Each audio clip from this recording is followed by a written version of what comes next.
At 10:07 on the morning of June 19, 1944, a fighter direction officer sat alone in the dimly lit Combat Information Center aboard the USS Lexington, his eyes fixed on the green phosphorescent blips inching across the radar screen 130 miles west of his position. 69 Japanese aircraft were advancing directly toward Task Force 58, every movement of their formation visible on the screen. The American carriers, the empty ocean in between, the enemy formation, all laid bare. In the next 12 minutes, fighter directors across the fleet would orchestrate the interception of these 69 planes, utilizing dozens of Grumman F-6F Hellcats scattered across 3 altitudes and separated by miles of the Philippine Sea. The Americans had an advantage the Japanese could not imagine, a technological edge so profound that what unfolded over the next 17 minutes would redefine naval warfare forever. Japanese pilots launched from 9 carriers that morning, thinking they were executing a conventional strike against the American fleet. Vice Admiral Heisaburo Ozawa's first wave numbered 69 aircraft, a mixture of Mitsubishi A-6 M0 fighters, Yokosuka D-4Y dive bombers, and Nakajima B-6N torpedo planes. The mission was straightforward: fly to the American carriers, strike from altitude, and sink as many as possible. 15 American carriers lay in their path. Japan needed at least 5 destroyed to shift the strategic balance. Japanese pilots respected American aircraft and skillful pilots, but they assumed they would spot incoming American fighters. They were wrong. At that precise moment, every maneuver of their formation was tracked by an SK-2 air search radar aboard the battleship Alabama. Detected at 150 miles, plotted on transparent vertical boards in multiple CICs across the task force, and analyzed by teams of radar operators, plotters, and fighter directors preparing to vector Hellcats for interception before the Japanese formation ever reached the carriers. Earlier that morning at 7:45, a moment of heroism had bought the Japanese fleet temporary relief. As the carrier Taiho launched its second wave, USS Albacore fired 6 torpedoes at the flagship. Warrant Officer Sakio Komatsu, a strike pilot in a Yokosuka D-4Y dive bomber, saw a torpedo streaking toward his carrier. He broke formation, dove directly into its path, and deliberately collided with the torpedo. The explosion was instantaneous. Komatsu was killed, but his sacrifice destroyed a single torpedo. The remaining 5 continued toward Taiho. 4 missed. 1 struck the starboard side, rupturing aviation fuel tanks and jamming the forward elevator. Damage seemed minor. Taiho kept launching aircraft, but leaking fuel filled the ship with explosive vapors, transforming her into a ticking bomb. Komatsu's heroism delayed the inevitable by hours, didn't prevent it. The first real test of American radar-directed fighter defense had occurred on June 11, 1944. Task Force 58 launched a massive strike against Saipan. 208 fighters and 8 torpedo bombers struck Japanese positions across the island. American pilots claimed 86 aerial kills, plus 33 aircraft destroyed on the ground. Japanese interceptors found American Hellcats waiting at precise altitudes and headings. Not chance, not luck. Radar detection and coordinated vector assignments from multiple carrier CICs had positioned them perfectly. Japanese pilots reported American fighters appearing from nowhere, perfectly positioned. Their commanders assumed it was coincidence. They were wrong. From the moment Japanese aircraft took off, the Americans tracked every plane. On June 15th at dusk, a small probe attacked Task Force 58. 7 torpedo planes came from Guam. Radar picked them up at 80 miles. Fighter directors vectored Hellcats to intercept. 6 Japanese planes were destroyed before reaching the carriers. The 7th turned back. 0 hits on American ships. Surviving Japanese pilots reported that American caps seemed to know exactly where they were coming from and at what altitude.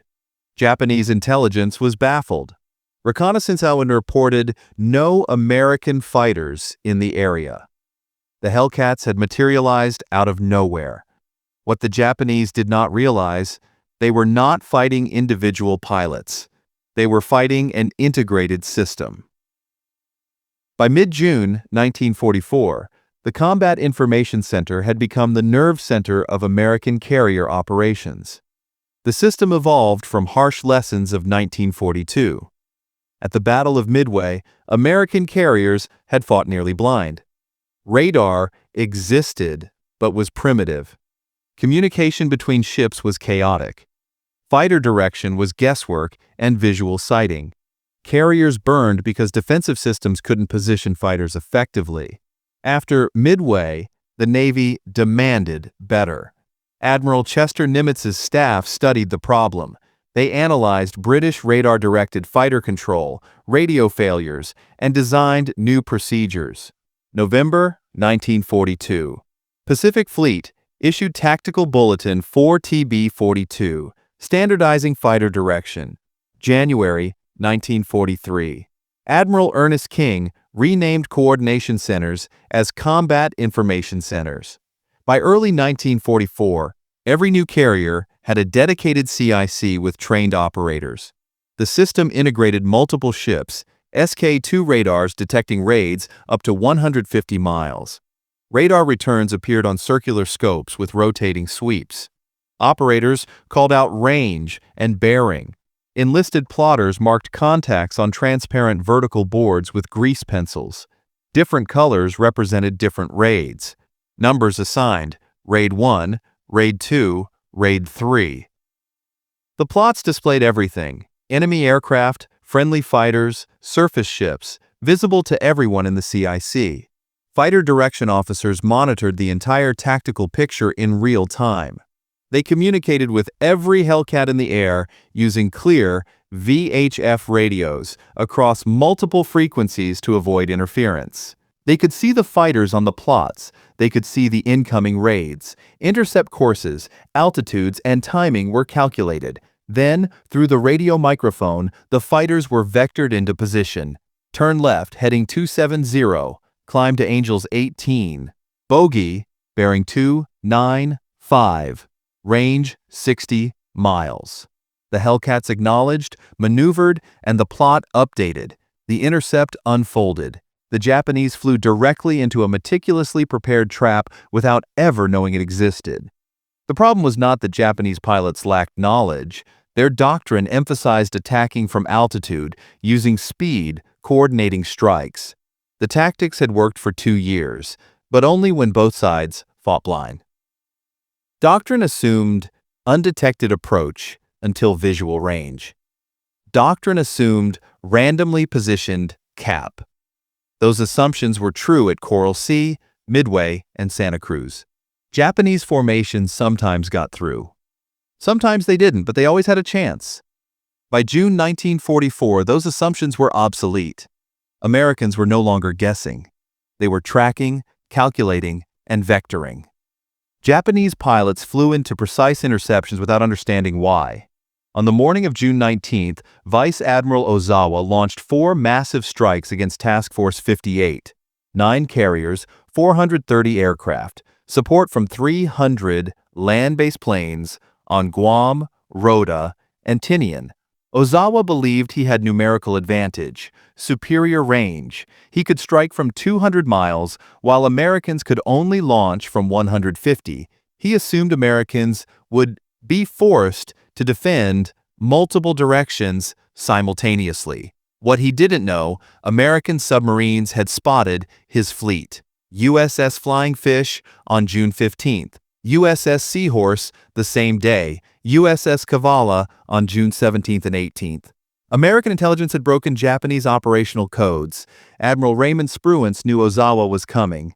Admiral Mark Mitcher of Task Force 58 prepared a coordinated defense designed to destroy Japanese naval aviation in a single day. At 7 a.m. on June 19th, radar detected Japanese aircraft forming over Guam. 8 a.m., a large formation 80 miles southwest of the task force. 10 a.m., the first major raid appeared on radar screens. 69 aircraft, 150 miles out. Bearing west, altitude Unknown. Speed 180 knots. Fighter directors designated it Raid 1. The task force fighter director aboard Lexington coordinated with other carrier groups. Multiple carriers prepared to launch every available Hellcat. The system, refined over 2 years, was about to face its greatest test. The fighter direction officer watched the plot. The Japanese formation appeared as a cluster of grease pencil marks 130 miles out, moving steadily east. Hellcats were already airborne on routine cap. More were being launched from every carrier. Directors needed them 70 miles west, at 18,000 feet, to intercept before the Japanese began their attack dive. Hellcats scattered across 40 miles of ocean at various altitudes. Radio calls went out. Standby 25, turn right heading 280, climb to Angels 18, maintain heading Angels 20, come left 265. The plot showed the Hellcats converging. 60 miles out, 55, 50. The Japanese raid continued closing, 100, 90, 80. The intercept was forming. Timing was tight, but workable. At 10:23, Admiral Mitcher ordered maximum fighter launch from all carriers. Over 200 fighters filled the sky, coordinated, vectored, positioned precisely by fighter directors monitoring radar plots. The Japanese formation reached 70 miles. The lead Hellcat division reported visual contact. Bandits high 12 o'clock, large formation. The fighter director commanded, "Tally-ho, execute." Hellcats dove in. Lead division struck from above and ahead, perfect positioning. The Japanese never saw them coming until Hellcats were amidst them. Zeros tried to turn, too late. Hellcats cut through, scattering the formation. More Hellcats arrived from other vectors, exactly where fighter directors had placed them. The Japanese formation disintegrated. Individual aircraft attempted attacks on carriers. Hellcats pursued and destroyed them one by one. Anti-aircraft fire from battleships and cruisers created a deadly wall at 12,000 feet. Japanese aircraft that penetrated the screen flew into that wall. Very few survived. By 10:40, the engagement was over. 42 of 69 Japanese aircraft destroyed. 27 turned back or scattered. 0 hits on American carriers. 1 Hellcat lost. Pilot recovered by a destroyer. At 11:07, radar detected Raid 2, 109 aircraft larger than Raid 1, approaching from the northwest, range 120 miles. Task Force Fighter Director assigned intercepts to multiple carriers. Essex took primary responsibility. Lexington and Bunker Hill launched supporting fighters. The system repeated. Radar detection, plotting, vector assignment, intercept coordination. Hellcats airborne from Raid 1 reformed and repositioned based on new vectors, altitude, heading, and intercept point. Raid 2 approached. Japanese formation flew straight, disciplined, following doctrine, but doctrine assumed the enemy was blind. It did not anticipate radar-directed fighter control. The Hellcat struck at 60 miles out. 70 Japanese aircraft were destroyed before reaching the American task force. The remainder scattered. 4 pressed the carriers, near misses, no hits. All 4 were shot down. Raid 2 was annihilated with even greater efficiency than Raid 1. By 1300 hours, Raid 3 launched. 47 aircraft from the north. Same pattern: detection, plotting, vectoring, intercept. 7 Japanese planes were destroyed immediately. The rest turned back, unable to press the attack. Japanese pilots began realizing they were flying into an invisible trap, a trap they could neither see nor counter. Communication to commanders was futile. Japanese leadership did not understand radar-directed fighter control. Raid 4 launched between 10 and 11:30, 82 aircraft. This formation could not locate the American fleet. They circled, searched, burned fuel. Navigation errors compounded by combat stress forced them to turn for Guam to refuel. Fighter directors detected them heading toward Rota airfield. Hellcats from the light carrier Cowpens were vectored to intercept. 12 Hellcats from Cowpens, 7 from Essex, 8 from Hornet, 27 American fighters total, arrived over the field. The Japanese were low on fuel, defenses down, vulnerable. The American fighters tore into them. 30 Japanese aircraft were shot down over the field. 19 landed but were damaged by strafing. 0 effective aircraft remained from that raid. By 1600, the battle was over. Japanese losses on June 19 exceeded 346 carrier aircraft destroyed. American losses were 30 aircraft. The disparity was unprecedented. Japanese naval aviation suffered a defeat so complete it would never recover. The Pearl Harbor-era carrier force that had dominated the Pacific for 2 years was finished. Not because American pilots were better, though they were. Not because American aircraft were superior, though they were. The decisive factor was the system. A system integrating radar detection, communication, plotting, and fighter direction. A network Japanese pilots couldn't penetrate, and commanders could not comprehend. Statistics told part of the story, but not the reality. Japanese pilots believed they were fighting the same way the Americans did: visual sighting, individual initiative, pilot skill. Instead, they encountered a coordinated defense system. A system that saw them from 150 miles out, calculated course and altitude with precision, positioned interceptors perfectly, and destroyed them systematically. It left no room for individual skill to alter the outcome. It was not a fair fight. It was a calculated, methodical execution. What Japanese pilots could not see was the Combat Information Center. They didn't see radar operators monitoring green blips on circular screens. They didn't see enlisted plotters marking transparent boards with grease pencils. They didn't see fighter directors issuing calm, precise vectors through radio microphones. They didn't see teams of sailors working in rehearsed coordination. They only saw the result: Hellcats appearing from perfect positions every time. No matter the maneuver, no matter the approach, Americans were always ready, always positioned, always waiting. Japanese pilots reported to commanders, "The Americans must have new radar. They must have broken our codes. They must have spies." Their reports were partially correct. Radar and code breaking existed. But the decisive factor was integration. Americans had combined detection technology, communication systems, plotting techniques, and fighter direction doctrine into a single, coordinated weapon. Japanese forces had most of the same components: radar, Type 2 air search radar with 50-mile range and 5-degree bearing error; radio communication, skilled pilots and experienced commanders. What they lacked was integration. Japanese carriers operated independently. Each tracked its own radar, directed its own fighters, with no unified picture, no coordinated vectors, no systematic approach. Japanese fighter direction remained intuitive, individual, uncoordinated. The Americans had built a system that worked seamlessly, a network that functioned as a single weapon. On June 19, 1944, that system crushed the Japanese carrier air force.